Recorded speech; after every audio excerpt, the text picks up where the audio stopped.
Considering that practically every piece of content related to well-being, mindfulness, or happiness emphasizes this, I thought it would be beneficial to finally schedule a dedicated exploration of meditation on the channel. Based on online recommendations, Thich Nhat Hanh is the most suitable guide for this, or simply Thay, which means teacher, as his students call him. Our friend is a Vietnamese Buddhist monk, Zen master, volunteer, and peace ambassador, who, in many of his works, promotes the principles of mindfulness and compassion. His short book, The Miracle of Mindfulness, is, according to many reviews, the best introduction to the subject. I would highlight in advance, as the author himself points out at one point, that the more esoteric aspects discussed here are not intended as a philosophical stance. Even from a completely atheist and anti-spiritual perspective, meditation is highly useful for clearing the mind, for relaxation, for making more thoughtful decisions, and in general for improving the quality of life, or at least what is perceived as a better quality of life. What conclusions one draws from the extra mental peace gained through this is their own business. But Buddhists, in large numbers, arrive at similar, interconnected, and egoless views, so it's probably worth considering their perspective as well. The basics. I suppose I'm not the only one who feels constantly pressed for time. It's one thing to prioritize tasks, but it seems there's never enough time for oneself. They believe this happens because we divide our time. Part here, part there, and what's left over is ours. However, if we learn to be present and live even the time we allocate to others, then all of it could be ours. For example, if you're washing the dishes, just wash the dishes and don't let your thoughts drift aimlessly from one thing to another. You can wash the dishes to get them clean, but you can also wash them just for the sake of washing. In the dish version, only the goal is in focus, and it's debatable whether we're truly living while doing it. If we allow ourselves to drift into the future, we may go through life without ever having lived a minute of it in the present. And this, of course, applies to everything, from walking to washing hands to eating an orange. Yes, these are actual examples from the book. In mindfulness, it's not the 20 to 30 minutes spent sitting in lotus position and humming that matter, but whether we can live our entire life being present in it. In this sense, this whole thing is very similar to Stoicism. Nothing changes externally, only we do. But if we change, then everything changes. If we could view our familiar life differently, it would no longer be so familiar. A question may arise: if we have to focus on mindfulness all the time, how do we have time or energy for anything else? For example, in the case of a father with two children who only has a little time for himself after work, the kids, and his spouse. The answer, of course, still lies in what he counts as his own time.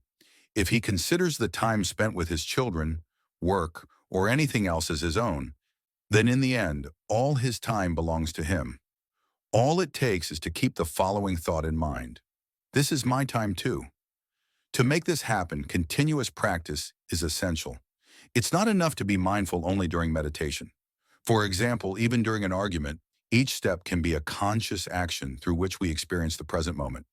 Some say walking on water or air would be a miracle, but according to the author, simply walking on the earth can be a miracle with the right attitude.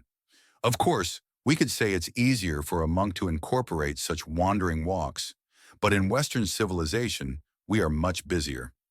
Nonetheless, this doesn't only apply to the monastic life, and nothing in it needs to be incompatible with modern daily life.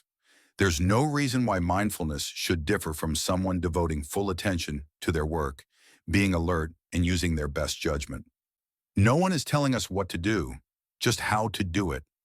Always make the most important thing in life what you are doing at that very moment, whatever it may be. Let everything be a ritual. If this philosophical, spiritual mix makes the topic unappealing, simply think of it as concentration training. If your mind wanders, use your breath to return to the present. My favorite is a common internet joke: manual breathing activated, because whoever reads this suddenly becomes aware of their own breathing, which they had previously ignored. And although this may feel strange at first, the goal is to make manual breathing the baseline. Notice that conscious inhalation and exhalation will eventually lead to enhanced concentration skills. This is, of course, harder if you're doing something or if you're not alone, but it's still possible. Practical tips. First, there's breathing and counting the breath, which can help you develop a deeper connection with your breath. It's also important to ensure your breathing is quiet and calm, not a wild panting. One exhale and one inhale count as one. We count up to 10, then start again from one. If you can keep this going without wandering off, you can stop counting and just focus on your breathing. Although breathing might seem like a small, weak detail, Thay and many others believe that uniting the mind and body through it can have indescribably positive effects if done correctly. The second tip is a day of mindfulness. Ideally, every day would be fully mindful, but a more realistic approach is to set aside at least one day a week dedicated entirely to mindfulness. This doesn't mean you can't do hobbies, chores, or anything else. It just means that during those activities, you must remain fully present. Slowly, deliberately, and peacefully do everything. And don't forget to keep an eye on your breath. The best way to start is to have this day in silence. These monastic examples include leisurely tea drinking, a walk in nature, and quiet meals. But if I'm in an absolute Zen state while soldering diodes onto a circuit board, that's also good. The point is to live in the present without glancing toward the future. Everyone deserves a day that belongs solely to them. It doesn't matter how urgent or essential your work may be. If you hold this day sacred, it will gradually have a visible effect on your other days. You'll react differently to the challenges of your everyday life, in a different mood and often with different actions. So rather than harming productivity, this practice is likely to help it, even regarding the things you take time away from.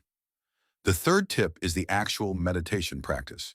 You should see meditation as total relaxation. In fact, you aren't even this consciously relaxed while sleeping because we toss and turn and dream while we sleep. Of course, sleep's neuromassage and physiological role make it indisputably important, but meditation is the best way to rest our mind. Peacetime can make it very easy to fall asleep during meditation, so it's best done sitting up. The lotus position is optional. A half lotus or even a simple cross-legged position is just as good.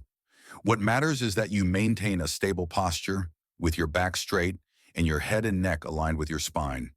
You don't have to close your eyes. You can focus in front of you. It's also recommended to wear a gentle smile. During meditation, awareness and letting go are our two key words. Focus on your breath and your smile, and let everything else go. Even within a 20 to 30-minute session, this can lead to a completely restful state, which you can maintain afterward. If you find yourself eagerly awaiting the end of meditation because the focus or position feels tiring, then you're not sitting properly yet, because the goal is relaxation. It may sound strange, but it can help to imagine yourself as a stone dropped into a river. No matter the external circumstances, you sink straight to the bottom, and nothing can disturb you there. Currents may swirl around you, but you just are. If you can't find peace at the bottom, you won't be able to live the future when it becomes the present. If you can't find joy now, you never will. The fourth tip is introspection. Our goals can go beyond relaxation, like having a clear mind or a calm heart. But to achieve these, we must know our own mind, which can only be done by carefully observing it at work. This is introspection, or as it's sometimes called, looking inward. During this time, you don't need to chase away your thoughts, but you do need to acknowledge them, like a ticket inspector. If you have a feeling or thought, simply acknowledge that you're feeling or thinking it, and then let it go. If it remains, acknowledge that it's still there, but continue trying to let it go. When it passes on its own, let it go. If you feel or think nothing, acknowledge that as well. At a more advanced level, you can link this emotional or mental awareness to your breathing.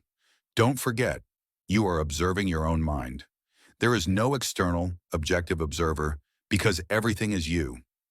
You are the ticket inspector, and you are also the one trying to get in. This is why you don't need to chase away any thought, because as you guessed, that thought is also you. What you can do is simply observe in order to understand how your mind works. The final tip includes some extra mindfulness exercises. For example, the gentle smile, which can be practiced upon waking, during free time, while listening to music, really anytime. Another tip is seated or lying down relaxation, perhaps with focused attention on each part of your body. Now the right arm relaxes, now the left arm relaxes, and so on. You can also observe your deep breathing while doing more active things like walking, pacing your steps to your breath. If breathing alone is going well, then you can start contemplating various topics during it. Insights. Besides meditation and living in the present, the master highlights three areas for contemplation. First, everything is interconnected. The table required wood, nails, and a carpenter, but the wood came from a forest, which needed seeds, sunshine, and rain. The nails required ore, fire, and a blacksmith. The carpenter needed parents to raise a carpenter, and those parents needed grandparents, and so on. Someone who looks at a table and sees the entire world knows the path. If we realize that everything is one, and within each thing is everything, and we apply this to ourselves, then we arrive at the understanding that everything is interconnected. This is the Buddhist shedding of the false self, after which most worldly fears and pains can be relieved. The second point of contemplation: nothing lasts forever. Death is part of life, and if we are not prepared for death, we are not fully prepared for life. There is even a specific corpse meditation where we intentionally contemplate how a body decays into bones and then into nothingness. We confront the reality that this will happen to us too, and it's neither good nor bad, it just is. It is precisely because of this that life becomes valuable, and why we should make the most of it while we're alive. Another link to Stoic philosophy. The third point of contemplation is the naturalness of compassion. Due to interconnectedness, we all belong together. In a stricter metaphysical sense, we are literally one. From impermanence, we can derive the value of human life. Once you've grasped these points, compassion follows almost naturally. Treat others the way you'd want to be treated, because if the other person is also you, if you wake up, compassion becomes a natural side effect. Compassion toward ourselves for having gone through so much unnecessary suffering, and compassion toward others who don't see this yet, and therefore continue to suffer needlessly. Meditation is not an escape from life, but a face-to-face encounter with it. So if focusing on your breathing has become easy, think a bit about the interconnectedness of things, or all that you have to be grateful for. Separate your achievements from your ego, because if everything is interconnected, then those achievements aren't solely your own. Also, contemplate death, a beloved deceased relative, or try to have compassion for your most hated enemy. Consider one of the world's unnecessary sufferings and see how you might help. Conclusion. The primary message is clear. The most important thing is always what you're doing right now, because if you can't enjoy that, you won't be able to enjoy anything. And the most important person is whoever you're with, because if you can't help them, you won't be able to help anyone. The way to experience the now is through meditation, paying attention to your breath, and continuous mindfulness.